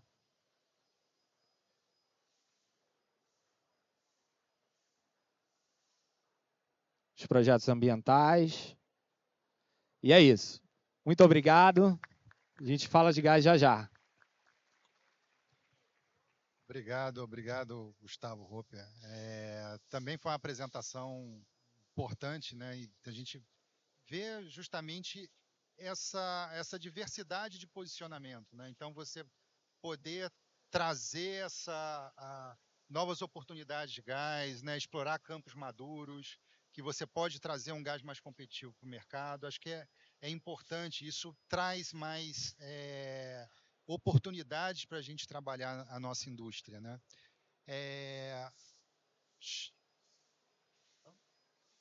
Chamar agora o Gustavo Labanca também, né? O Gustavo representa o segmento de transporte e a gente está junto aí na batalha na indústria de rede, na defesa da agenda do gás natural. Então, pedir para você também fazer a apresentação. Bom, boa tarde a todos. Se eu for cumprir, mesmo que eu cumpra o tempo, eu já vai esgotar. Então, pedir a paciência de vocês para ficar um pouquinho mais aqui com a gente, porque o tempo já está estourado. Eu queria agradecer, né, primeiramente, a todo o pessoal aqui do Espírito Santo que me convidou aqui para o painel. Muito orgulho de participar, especialmente o Piazza, aí, que me ligou pessoalmente para fazer o convite, e com todos os meus colegas de painel aqui. Ser o último é sempre desafiador, vou procurar não ser repetitivo, mas eu trouxe uma agenda aqui, rápido, para falar um pouco da TAG, até para equalizar informação e conhecimento, né?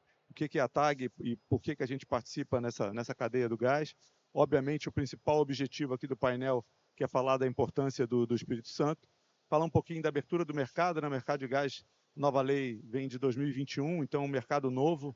O Bertolo falou aqui muito claro, né? Era o monopólio da Petrobras até pouco tempo, então um mercado que vem se abrindo, a gente vai mostrar os benefícios dessa abertura, e a gente vai ousar passar algumas recomendações aqui, não só para o Estado, mas o que a gente vê como desafio e mandatório para a gente poder atuar, para poder realmente fazer com que esse mercado aconteça. Falar um pouco da TAG, rapidamente. A TAG tem 2 acionistas, a ENGIE e o CDPQ. A ENGIE é uma empresa de origem francesa, que atua no mercado de energia. Então, aqui no Brasil, a gente tem a liderança privada na geração de energia renovável e na França muito forte na infraestrutura de gás. Então, vou passar rápido. Acho que é melhor falar um pouco da TAG. Consigo dar o pointer, não? O Gustavo, meu xará aqui, falou de Cabiúnas. Então, a nossa malha começa em Cabiúnas, no norte do Rio de Janeiro. Ela segue por toda a costa até o porto de Pecém, no Ceará. São 3.700 quilômetros e tem 800 quilômetros na região amazônica. Eu vou passar aqui algumas informações, né? Nós temos hoje um quadro de cerca de 300 colaboradores, uma receita líquida de 9 bilhões, mas eu vou passar um pouco essa parte técnica para a gente focar um pouco no Espírito Santo.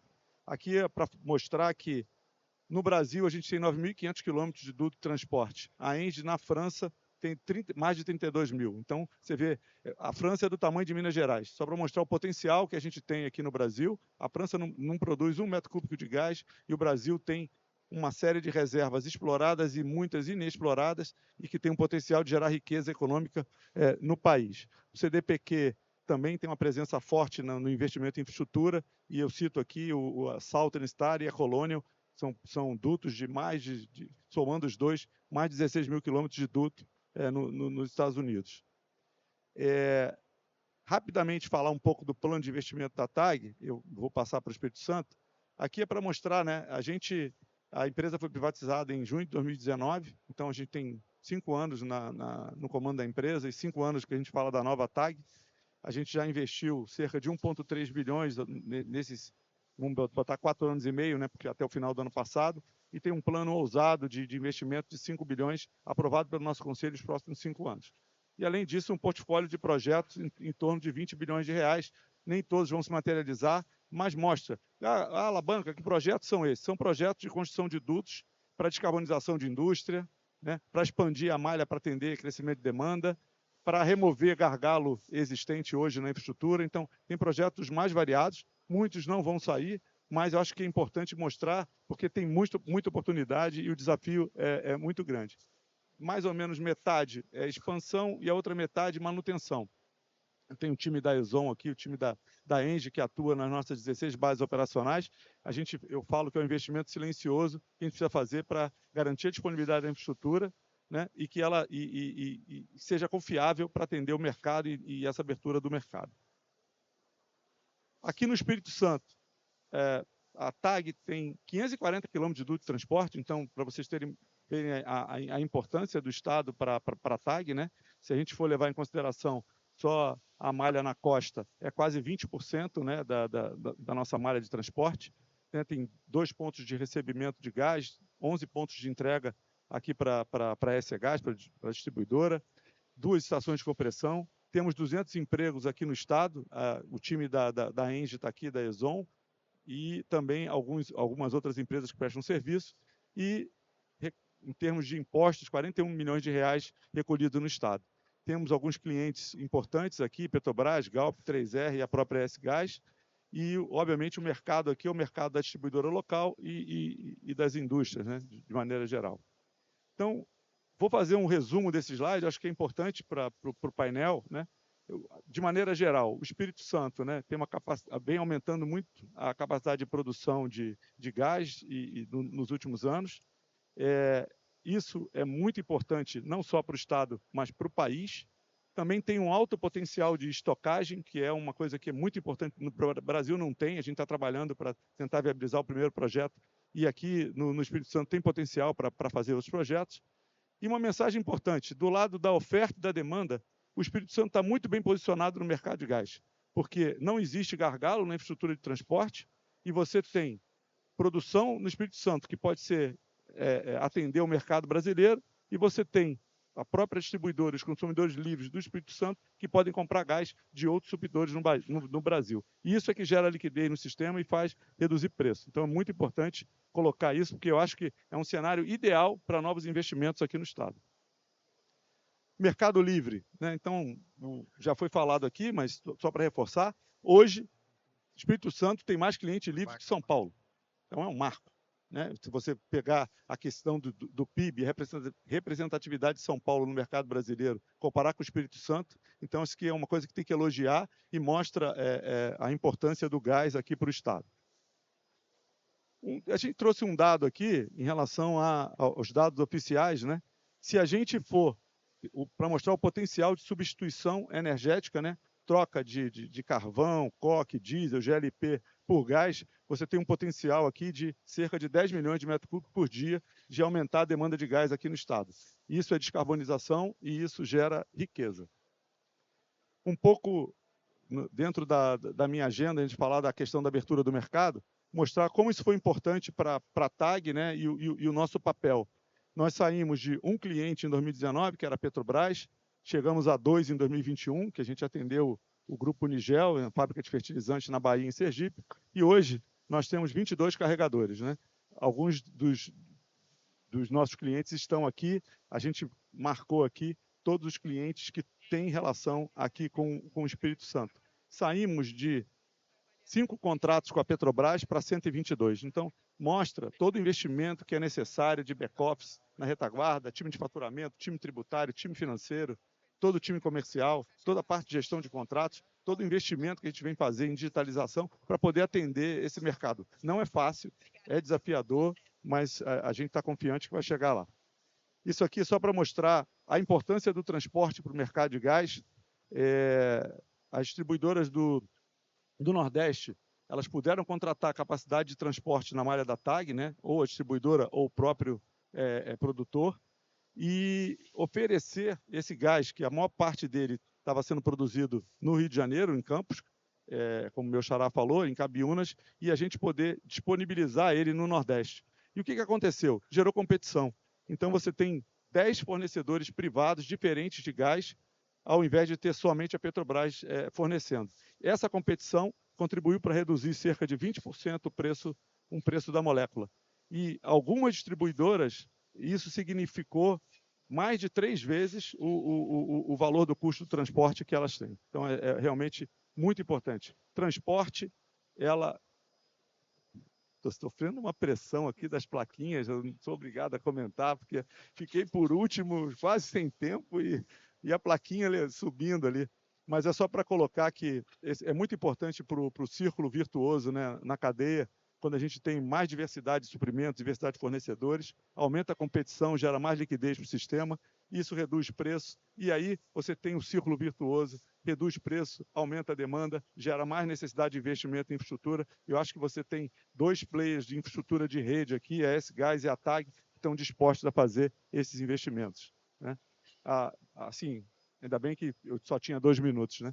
Então, assim, a mensagem final aqui, eu fiquei realmente com um tempo bem curto, o Estado tem que se orgulhar, ele tem um cenário muito propício para novos investimentos na cadeia do gás, e aí eu falo pela infraestrutura de rede. Repetir aqui, até como conclusão, né, de tudo que a gente ouviu, o papel do gás na transição energética, seja para garantir a confiabilidade de suprimento na geração elétrica, seja para a descarbonização da indústria e do transporte de carga no Brasil. A gente ouviu muito isso aqui.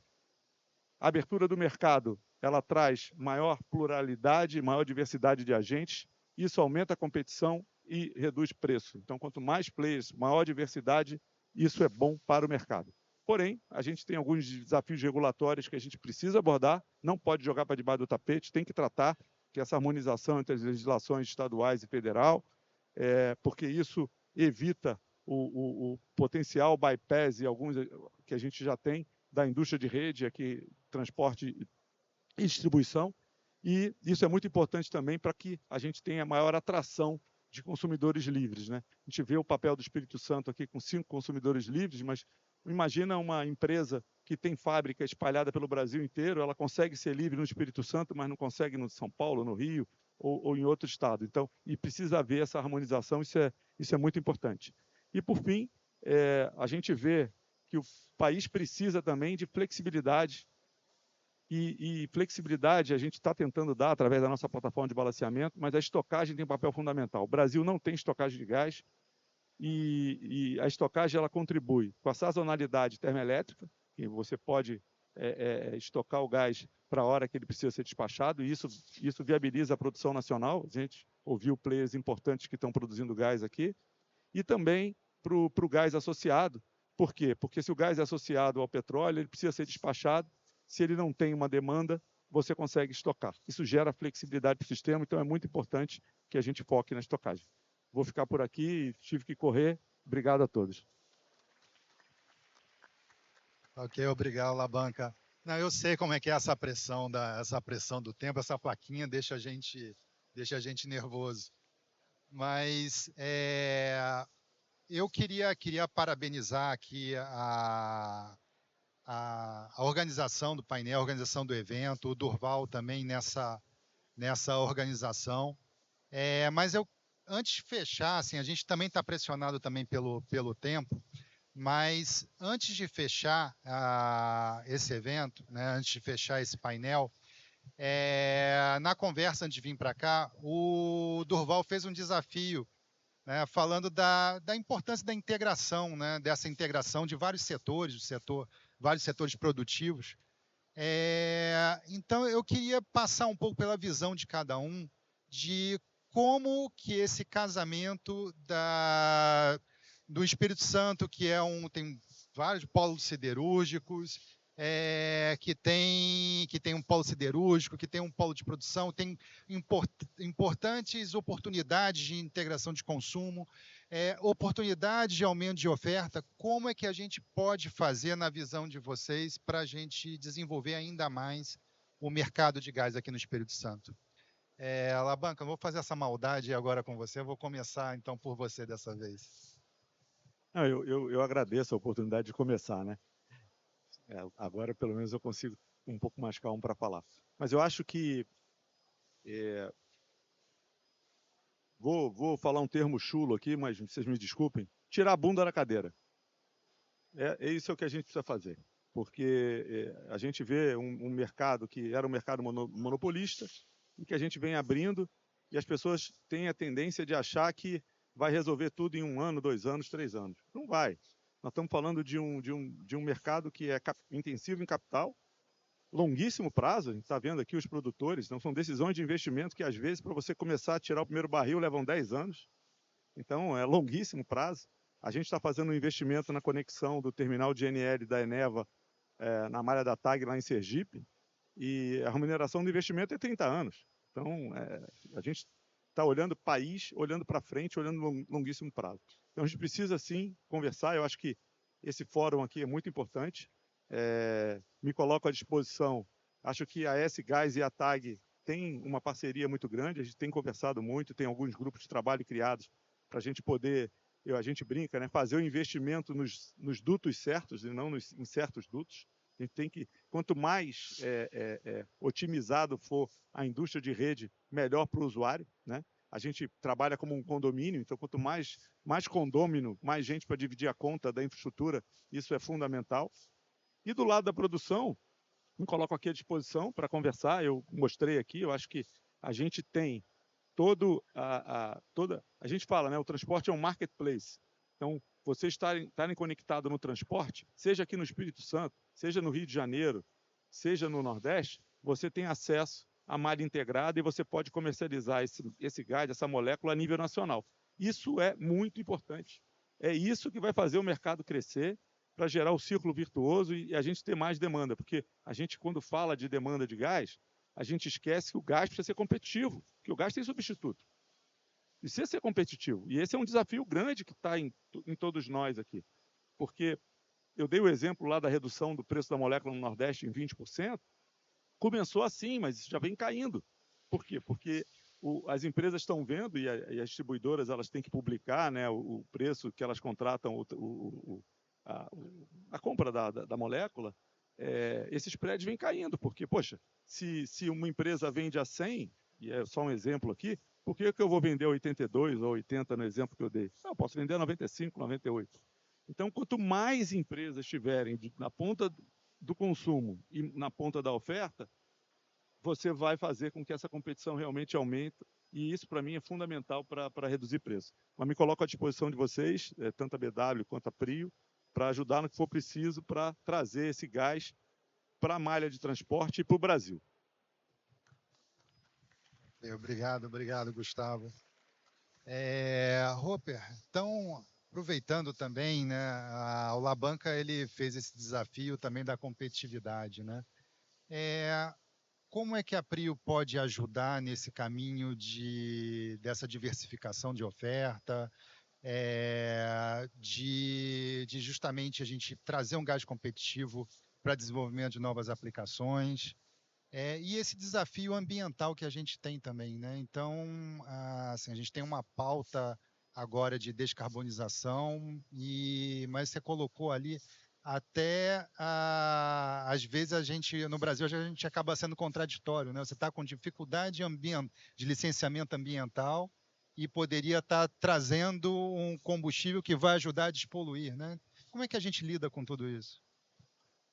O campo de Wahoo, ele é um campo que tinha a sua economicidade muito próxima da fronteira quando a gente compara todos os nossos outros campos. Então, o gás natural ele é parte fundamental da composição da conta para que esse investimento faça sentido. Então, a gente sempre trabalha ali com o mínimo de custo e a gente não pode colocar um ativo que gere muito destoante do nosso portfólio hoje. Então, a quantidade de gás que vai ser transportada, que vai ser produzida pelo campo de Wahoo, ele corrobora muito com isso que o Gustavo, que o Labanca colocou aqui, que quanto mais gás está chegando na infraestrutura, tanto de transporte como de distribuição também, você consegue diminuir o custo de molécula, o custo dessa molécula no cliente final, na ponta. Então, a questão de escala é muito importante em toda a infraestrutura que a gente fala. E na questão da descarbonização é fundamental. Então, o consumo, a demanda do gás natural, a gente vê que o gráfico de oferta projetada ele ainda está muito descolado do gráfico de demanda projetada, como foi apresentado por você, Marcelo, e a gente vê que o transporte pode ser um dos canais, o transporte rodoviário, né, pode ser um dos canais aí de desenvolvimento de demanda. Até uma das perguntas específicas que eu fiz para o Fábio, antes da gente começar o painel, eu perguntei, Fábio, o quanto atendido você está aí nos corredores, nos principais corredores rodoviários do Espírito Santo? Ele respondeu, 100% da BR-101 a gente está coberto. Então, o Espírito Santo é um estado que já parte na frente nessa questão do consumo do gás natural na substituição do diesel e, no final, na descarbonização. E tem uma coisa interessante que, no equivalente energético, o gás natural ele sempre vai ser mais barato do que o combustível líquido, salvo momentos de extremos, como o que a gente viveu nos primeiros momentos ali da guerra da Rússia contra a Ucrânia. Mas por que isso? Porque você depende de uma infraestrutura para poder fazer com que essa molécula chegue ao cliente final. Então, se você tem um projeto de longo prazo em que você pode se dar o luxo de escolher a sua fonte energética e existe a infraestrutura para levar o gás natural até você, no longo prazo você sempre vai ser competitivo. Então, claro que a gente compete com outras fontes de gás natural, né? Então, o GNL no mundo ele está numa subida aí de investimento. Os Estados Unidos teve um período de boom de investimento. Agora, o Oriente Médio ainda não tirou o pé do fundo nos investimentos, né? A Arábia Saudita se juntando ao jogo. Os projetos que eram sancionados na Rússia hoje estão conseguindo acessar aí o mercado, até o mercado europeu está conseguindo ser acessado aí por essas moléculas de GNL. Então, a gente vai sofrer essa competição global que, quando a gente fala no macro, em que você inclui a infraestrutura necessária para transportar e distribuir essa molécula, na verdade, quem ganha no final é o consumidor. Mas como que o produtor vai ganhar se o preço no final vai estar caindo? Dependendo da escala que você tiver nessa infraestrutura, na verdade, o que eu recebo na minha molécula lá atrás, ela pode até ser mais alta. Eu uso aqui o exemplo que a gente tem no petróleo hoje. Então, em 2014, quando a gente produzia só no campo de polvo, a gente só conseguia fazer cargas em petroleiros de 500 mil barris. Isso fazia com que o nosso frete para a Europa, por exemplo, fosse em torno de quase $8 por barril. Hoje eu consigo carregar no campo de frade um navio do tipo VLCC, que carrega 2 milhões de barris dentro do próprio navio. Eu consigo chegar hoje na China por mais ou menos $2 por barril. Então, você vê o impacto que a escala ela tem no custo para o produtor. Então, no momento em que o transporte baixar o preço da sua molécula, o próprio escoamento baixar o preço da sua molécula, o tratamento de gás, se tiver novas alternativas, mesmo que o preço para o consumidor caia, o produtor também pode estar recebendo aí um valor maior pela sua molécula. Então, a conclusão é essa. Acho que a abertura do mercado ela ainda é muito recente. É claro que o otimismo era muito grande naquele momento, então a gente ficou ansioso para que as coisas acontecessem rápido, mas o gráfico que o Labanca mostrou, com o aumento de participantes ali no mercado, o acesso de empresas de transporte, ele é muito marcante nesse sentido, que a gente vê ele caminhando, ainda de forma lenta, mas que a gente está indo no caminho certo. Ok, muito obrigado, Roper. Alex, nesse cenário, né, que foi colocado nesse cenário de aumento de oferta, o que a gente só vê, assim, muitas boas notícias, né, que a gente está vendo aqui para o Estado. O que a BW vê como oportunidade para desenvolver aqui? Então, o Estado, durante muito tempo, assim, na verdade, assim, vamos começar. O Estado, onde está, né? Perto dos principais mercados consumidores. Ele é um grande mercado consumidor e ainda está perto. Ainda tem acesso à infraestrutura. Então, assim, o custo de transporte acaba sendo menor, relativamente, se acessar de outros lugares. Mas tendo gás aqui, gente, é uma grande oportunidade para o Estado, né? Tem um custo aprimorado. A BW, por exemplo, é uma empresa que gosta de relações de longo prazo. Então, assim, é um negócio que ela não visualiza fazer trading por fazer trade na competição louca do mercado. Às vezes as relações são mais importantes para a empresa. Então, a oportunidade é grande para o Estado.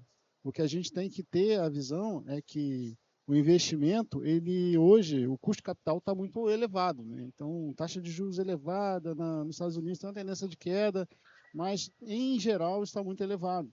E os projetos de gás ainda têm benefícios aí, até do governo brasileiro, e a gente consegue acessar um crédito, mas se o projeto não se paga, não tem projeto. Esse que é o ponto. E se o projeto não é competitivo com os outros, dentro da companhia ou fora da companhia, também ele não existe. Então, o exemplo disso é a própria Petrobras, ao vender os ativos, é porque ela visualiza que aquele projeto dentro da carteira dela não é eficiente, no ponto de vista econômico. Então, a venda de ativos é uma grande sinalização, né? Porque chegaram novos empreendedores, então a gente é membro da BPIP, tem muito orgulho de estar lá com a Prio, com a Cicres, todo mundo discutindo, porque é uma nova onda de empreendedores, empresas empreendedoras que tendem a ser muito mais amigas do mercado local, muito mais próximas do mercado local. E aqui no Espírito Santo, o que a gente vê é uma grande oportunidade, porque tem a Fint parceira, o governo do estado está sempre parceiro. Não há lugar no Brasil em que você tenha acesso a pessoas, as autoridades, para discutir realmente algo em benefício da população, na forma que a gente vê aqui no Espírito Santo. Isso é algo que atrai o olhar de uma forma muito positiva para o estado. Então, são várias oportunidades, mas tem que ter a visão de viabilidade.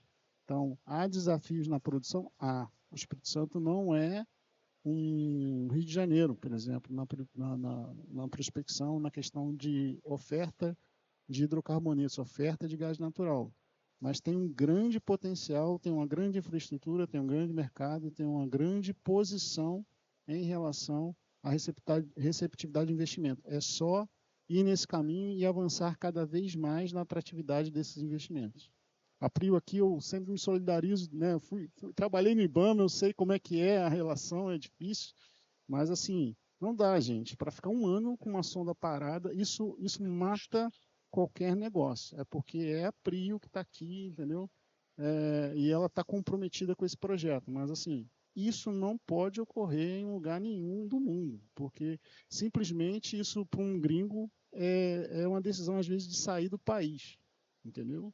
Então, que fique claro que isso tem que ser resolvido, porque isso e outras coisas que podem ocorrer, e assim, as empresas enfrentam muito isso. Então, infelizmente, no nível federal a gente ainda tem essas coisas, mas no nível estadual aqui a gente tem uma boa acolhida em relação aos investidores, e isso é muito positivo e que continue assim. Obrigado, Alex. Fábio, eu deixei você por último porque é simbólico, né? Então, a distribuidora é o último elo da cadeia. Então, a gente que tem o contato com o consumidor final, então acho que era importante você dar essa palavra. Você que é capixaba 373 dias, então já tem testemunhado efetivamente o que a gente pode fazer para desenvolver aqui o Estado. Como é que é a distribuição aqui, na sua visão, a visão do Grupo Energisa pode contribuir para a gente estar desenvolvendo? Pô, Marcelo, peraí que eu preciso tirar, porque uma coisa é eu conversar com as vozes na minha cabeça, a outra é conversar com a voz que está na minha garganta. Olha só, a sua pergunta é ótima, eu acho que ela conversa um pouquinho com tudo que a gente falou, né? Distribuição, a gente tem um desenho muito interessante aqui, que é essa questão da gente construir infraestrutura para prover opcionalidade para o usuário. A partir do momento que ele provê opcionalidade, você viabiliza projeto aqui, você aumenta a escala conforme o Gustavo falou, né? E a gente passa a ter movimento em que mais gente adere, né? E aí a gente vai ver que no longo prazo vai valer a pena você usar da infraestrutura que já está construída. Então a gente tem que ter ambição para continuar construindo, continuar levando essa opcionalidade para todo cliente potencial. E eu quero aproveitar, né, para eu não ser longo, porque faltam 5, eu vou terminar antes, eu te prometo.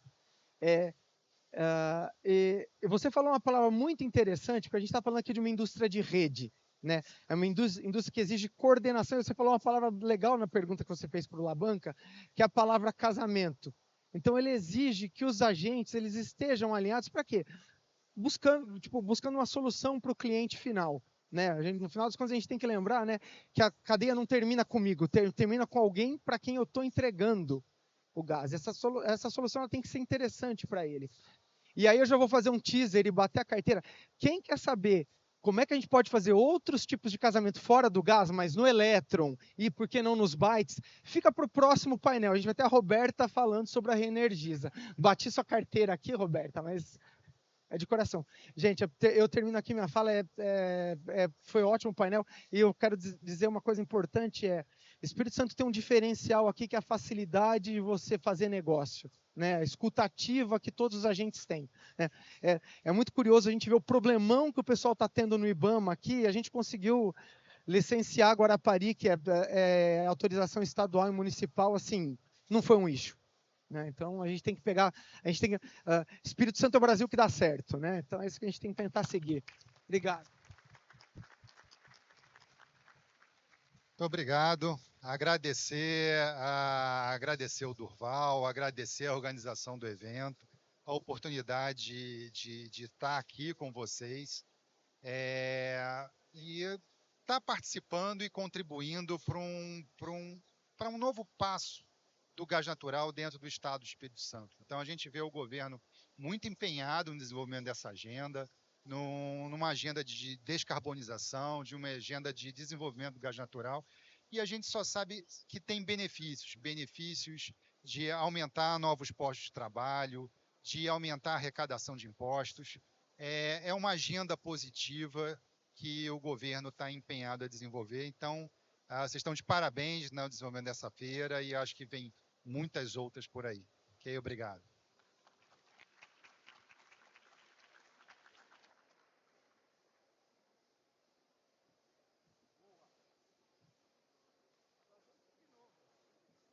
Eu acho que atendeu plenamente o que a gente queria.